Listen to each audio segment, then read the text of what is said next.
It's been over 30 years since these three women vanished, and still to this day, no one knows what happened to them. This is the cold case of the Springfield Three. It has been over 3 decades since the disappearance of Stacy McCall, Suzanne Susie Streeter, and Susie's mother, Cheryl Levitt, and this was in Springfield, Missouri. Their case remains unsolved, but still today, theories continue to circulate among the Ozarks. So Stacy and Susie were both graduates of Kickapoo High School. The night after their graduation ceremony in June of 1992, they reportedly celebrated by going to several house parties. And this was before they returned to the home where Susie lived with her mom, Cheryl. Early the next morning on June 7th of 1992 would be the last time they would ever be seen again. So during the day of Saturday, June 6th of that year, 18-year-old Stacy and 19-year-old Susie graduated from high school. The two, along with many of their friends, had decided to celebrate by going to several different parties that night, hop from one party to the other. They even had plans to drive to Branson at the end of the night because a group of graduates were going to a water park called Whitewater on the next day, that Sunday. So at around 10:30 p.m. that night, Janice McCall, who was Stacy's mom, reportedly got a call from her daughter Stacy to tell her that her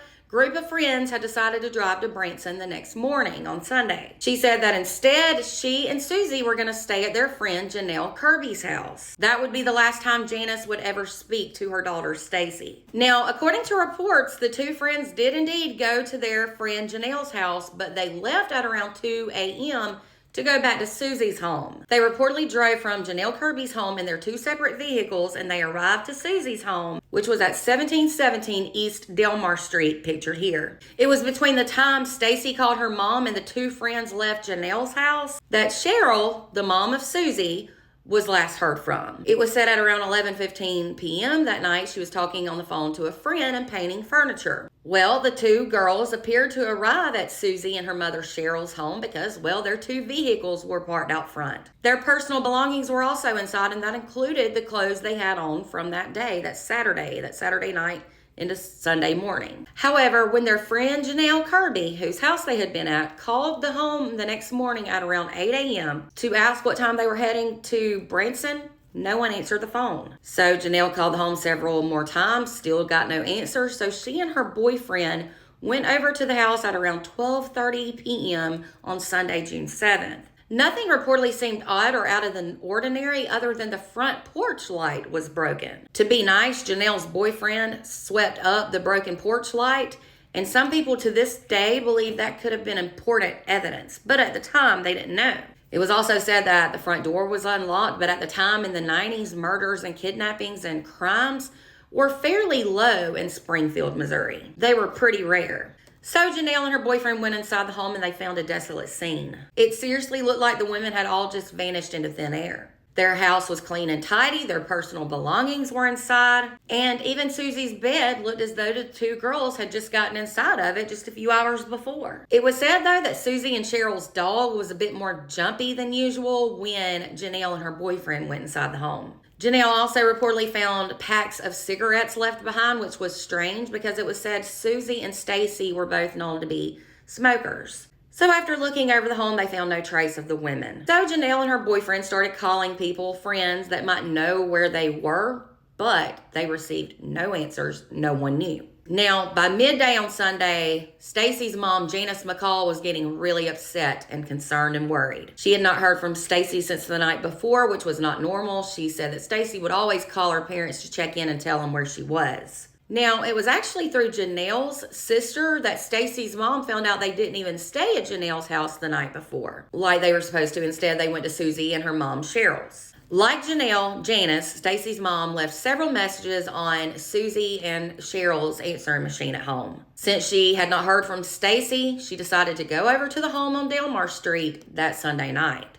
It was said she wasn't the only one to visit the home that night. There were about 10 others that filled the home. You know, back then, people didn't think of the fact they could be tampering with a crime scene because crimes just didn't happen like they do now. That was as they looked through all the bedrooms and listened to the voice messages on the answering machine, and even made coffee in the kitchen. So as the night went on, Stacy's mom Janice decided to call police after her husband recommended it. She didn't want to call 911 because that was for emergencies only, and she thought surely this was not an emergency. So she called the police department, and sure enough, they directed her to 911, and then shortly after, an officer showed up to the home on Delmar Street. It was a man by the name of Officer Rick Bookout that showed up to the home. He said the police department got a lot of missing persons reports and that when people are adults, they can come and go as they please. So he thought, well, maybe they just went somewhere. But as Stacy's mom, Janice, started to lead him through the home, things started to add up for the officer. Their cars were out front. Their purses were lined up in Susie's room just neatly. The cigarettes were left behind.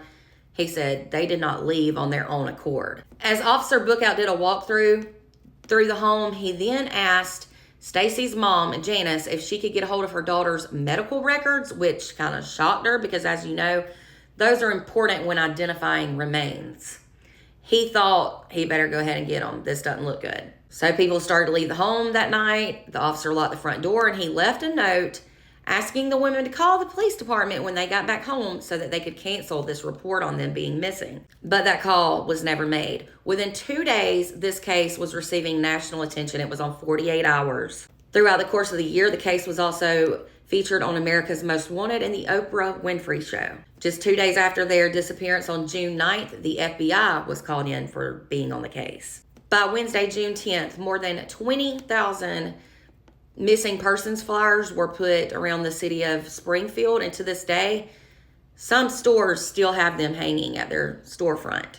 During the first few weeks, everybody was a bit hopeful, but every lead went to a dead end. Searches were reportedly done in the community, and divers searched Lake Springfield and the James River, and polygraphs were also run on people who were close to the three women. Tips continued to stream in months after they disappeared. Now, there are countless theories on what exactly could have happened to these three women. Some believe they were targeted by an ex or someone from the mother Cheryl's past. Some believe they are buried up underneath the Cox South Hospital parking garage. Others think they were killed at Winoka Lodge, which is known for hosting Camp Winoka, and it's near Springfield. And while these theories have been investigated by authorities, none have provided answers or allowed the case to be solved. Springfield Police Department has now labeled the three missing women as a cold case. Anyone with information about their disappearance is asked to call the Springfield Police Department at 417-864-1810 or Crime Stoppers at 417-869-8477. This story is wild. Had you ever heard of this case? Let me know in the comments. If there are any other cold cases you would like me to do a story on, be sure to let me know in the comments or send me a message and I'll look into it. And for more content, be sure to follow and subscribe if you're ever on YouTube.